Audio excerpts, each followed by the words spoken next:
दोस्तों, आज की सबसे पहली और बड़ी खबर। 22 वर्ष का हुआ झारखंड। आज होंगे कई बड़ी योजनाओं की शुरुआत। 15 नवंबर यानी आज झारखंड 22 साल का हो जाएगा। अलग राज्य के रूप में झारखंड का गठन 15 नवंबर 2000 को किया गया था। आज झारखंड का 22वां स्थापना दिवस मनाया जा रहा है। राजधानी रांची स्थित ऐतिहासिक मोरहाबादी मैदान में भव्य कार्यक्रम होगा। इस मंच से सीएम हेमंत सोरेन झारखंड की जनता के लिए कई बड़ी सौगातों की बरसात करेंगे। सुप्रीम कोर्ट ने शिक्षक नियुक्ति मामले में यथास्थिति बरकरार रखने का दिया निर्देश। सुप्रीम कोर्ट ने शिक्षक नियुक्ति मामले में सोनी कुमारी की ओर से दाखिल अवमानना मामले में सुप्रीम कोर्ट में सुनवाई हुई। सुनवाई के बाद अदालत ने इस मामले में यथास्थिति बरकरार रखने का निर्देश दिया है। साथ ही झारखंड सरकार को नोटिस जारी किया है। बता दें कि वर्ष 2016 में शिक्षकों की नियुक्ति नियोजन नीति के तहत की गई थी, जिसे झारखंड हाईकोर्ट ने खारिज कर दिया था।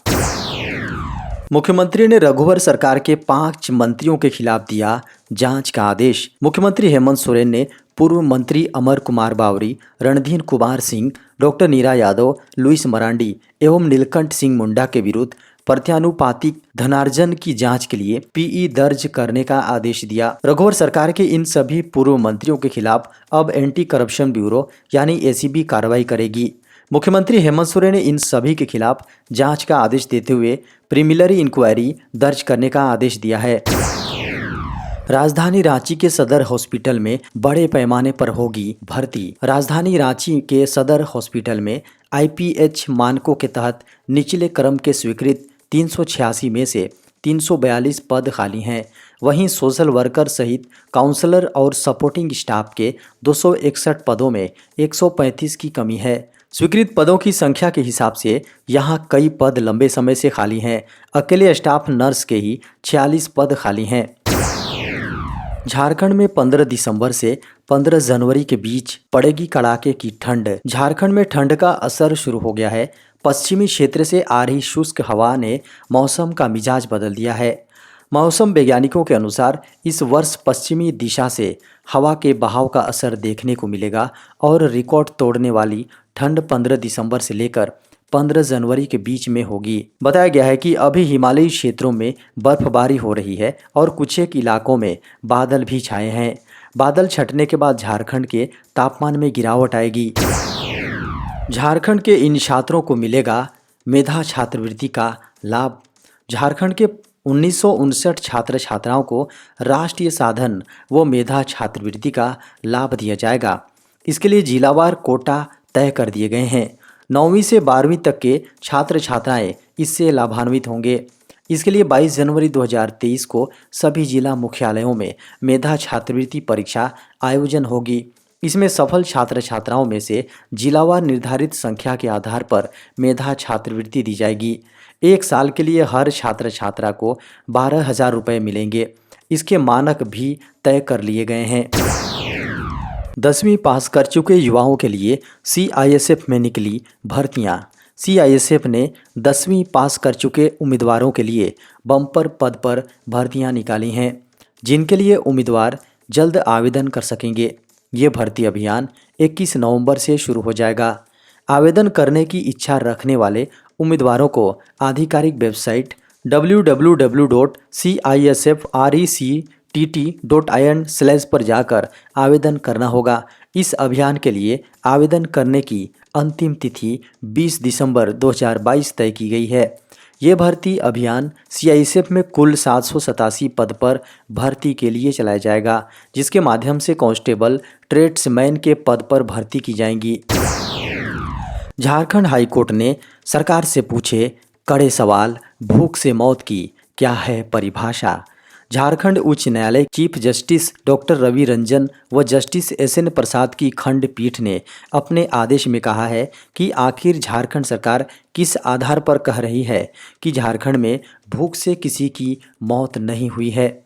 क्या झारखंड सरकार ने भूख से मौत होने को परिभाषित किया है? अदालत ने इसकी जानकारी 2 सप्ताह में राज्य सरकार को पेश करने का निर्देश दिया है। बता दें कि पूर्व में अदालत ने मौखिक रूप से इसे स्पष्ट करने को कहा था, लेकिन सरकार की ओर से लिखित आदेश नहीं होने पर जवाब दाखिल नहीं किया गया।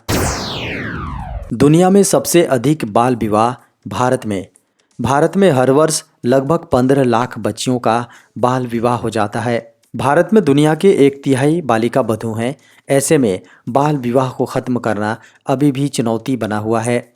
इसमें भी देश के 8 राज्य ऐसे हैं जहां पर बाल विवाह के सबसे अधिक मामले सामने आए हैं। इसमें पश्चिम बंगाल, बिहार और त्रिपुरा टॉप 3 में है। भारत में लड़कियों के लिए विवाह की न्यूनतम उम्र 18 वर्ष और लड़कों के लिए 21 साल तय है। ऐसे में तय न्यूनतम उम्र सीमा से कम उम्र में विवाह बाल विवाह कहलाता है। संयुक्त राष्ट्र संघ के संगठन यूनिसेफ द्वारा नेशनल फैमिली हेल्थ सर्वे 5 के आधार पर तैयार की गई रिपोर्ट्स के अनुसार भारत में 20 से 24 साल की उम्र की 23.3% लड़कियां ऐसी हैं जिनका विवाह 18 साल से कम उम्र में हो जाता है। गैस की कीमतों को लेकर सरकार ने लिया बड़ा फैसला। देश भर में बढ़ती गैस सिलेंडर की कीमतों को लेकर सरकारी तेल कंपनियों ने बड़ा फैसला लिया है। गैस सिलेंडर खरीदने के लिए अब आपको और भी अधिक पैसे खर्च करने होंगे। बता दें कि एलपीजी सिलेंडर पर मिलने वाली छूट को अब ख़त्म कर दिया गया है। यानी अब से आपको एलपीजी की बुकिंग के लिए और भी अधिक रुपए खर्च करने होंगे। बता दें कि सरकारी तेल कंपनियों के द्वारा कमर्शियल गैस सिलेंडर पर 200 से 300 रुपये तक की छूट दी जाती थी, जिसको अब ख़त्म कर दिया गया है। डिस्ट्रीब्यूटर्स द्वारा कॉमर्शियल सिलेंडर पर अधिक डिस्काउंट दिए जाने की शिकायतों को ध्यान में रखते हुए ये फैसला लिया गया है। देश की तीनों सरकारी तेल कंपनियों इंडियन ऑयल कॉरपोरेशन और एचपीसीएल व बीपीसीएल ने जानकारी देते हुए डिस्ट्रीब्यूटर्स से कहा है कि अब से किसी भी कॉमर्शियल गैस सिलेंडर वाले ग्राहकों को छूट की सुविधा नहीं मिलेगी। यह फैसला 8 नवंबर से लागू हो चुका है। देश में 10,000 से नीचे पहुंचा कोरोना के सक्रिय मामलों का आंकड़ा। 14 नवंबर 2022 की सुबह 8 बजे केंद्रीय स्वास्थ्य एवं परिवार कल्याण मंत्रालय द्वारा जारी आंकड़ों के अनुसार पिछले 24 घंटों के दौरान देश में 547 नए मामले सामने आए। इससे पहले 13 नवंबर को 734 नए मामले सामने आए थे, जबकि 12 नवंबर को 833 नए मामले मिले थे, जबकि 1 नवंबर को 1046 नए मामले सामने आए थे। आंकड़ों को देखें तो देश में अब एक्टिव मामलों की दर 0.04% है, जबकि रिकवरी दर 98.8% पर पहुंच चुकी है। खबरों को माने तो पिछले 24 घंटों में कोरोना से एक की मौत हुई है। पिछले 24 घंटे में रिकवर होने वाले मरीजों की संख्या 3,385 बताई गई हैं। देखा जाए तो इस समय केरल में सबसे अधिक 2,374 मामले सक्रिय हैं। कर्नाटक में 1859, महाराष्ट्र में 1,011, तमिलनाडु में 711 और गुजरात में 357 मामले अभी एक्टिव हैं। झारखंड में किसान राहत ऐप एवं पोर्टल की होगी लॉन्चिंग। 15 नवंबर को झारखंड के सूखा प्रभावित इलाकों के पीड़ित किसानों को राहत पहुंचाने के लिए किसान राहत ऐप और पोर्टल लॉन्च किया जाएगा। इस ऐप और पोर्टल के जरिए किसानों को आर्थिक सहायता दी जाएगी। 15 नवंबर से 19 दिसंबर तक सूखाग्रस्त घोषित किए गए प्रखंडों में कैंप लगाकर ऐप और पोर्टल में सूखा पीड़ित किसानों का रजिस्ट्रेशन किया जाएगा। बता दें कि इस बार झारखंड की कृषि अनियमित मानसून की भेंट चढ़ गई। झारखंड सरकार ने 24 में से 22 जिलों के 226 प्रखंडों को सूखा प्रभावित घोषित किया है।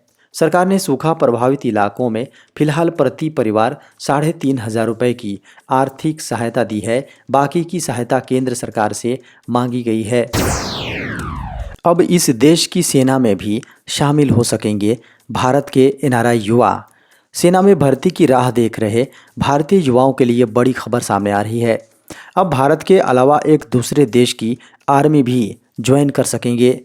ये भर्ती अस्थायी तौर पर की जाएगी। इसमें सैलरी और सुविधाएं भी शानदार होगी। जल्द ही इसकी शुरुआत की जाएगी। मीडिया की खबरों को माने तो कनाडा सरकार ने यह ऐलान किया है कि कनाडा में रह रहे अस्थायी भारतीय अब वहां की सेना में भर्ती हो सकेंगे। कनाडा सशस्त्र बल CAF ने इसकी घोषणा की है। मीडिया की खबरों के अनुसार अभी वहां की सेना में हजारों पद खाली हैं। उन्हीं को भरने के लिए यह फैसला लिया गया है। आंकड़ों पर नज़र डालें तो वर्ष 2021 तक कनाडा में 8 मिलियन से अधिक अप्रवासी हैं। इसका मतलब ये हुआ कि कनाडा की कुल आबादी का 21.5% अप्रवासी हैं। पिछले साल लगभग 1 लाख भारतीयों ने भी कनाडा की अस्थायी नागरिकता ली है। थोक महंगाई दर में गिरावट घटकर हुई 8.39%। थोक मूल्य मुद्रास्फीति अक्टूबर महीने में घटकर 8.39% हो गई। यह सितंबर में 10.7% थी। सरकार की ओर से जारी आंकड़ों में इस बात का खुलासा किया गया है। देश में थोक मुद्रास्फीति मार्च 2021 के बाद पहली बार दोहरे अंकों के निशान से नीचे आई है। उस समय थोक महंगाई दर 7.89% थी। ऐसे में 19 महीने के बाद थोक महंगाई दर का आंकड़ा सिंगल डिजिट में आया है। अप्रैल 2021 से लगातार 18 महीनों तक थोक महंगाई दर दोहरे अंकों में रहा। अप्रैल 2021 से सितंबर 2022 तक लगातार 18 महीनों में थोक मूल्य सूचकांक प्रिंट दोहरे अंकों के निशान से ऊपर रहा। वहीं आंकड़ों के अनुसार अगस्त के महीने के लिए WPI को 12.41% से संशोधित कर 12.48% कर दिया गया था। अक्टूबर 2021 में थोक महंगाई दर 13.83% थी।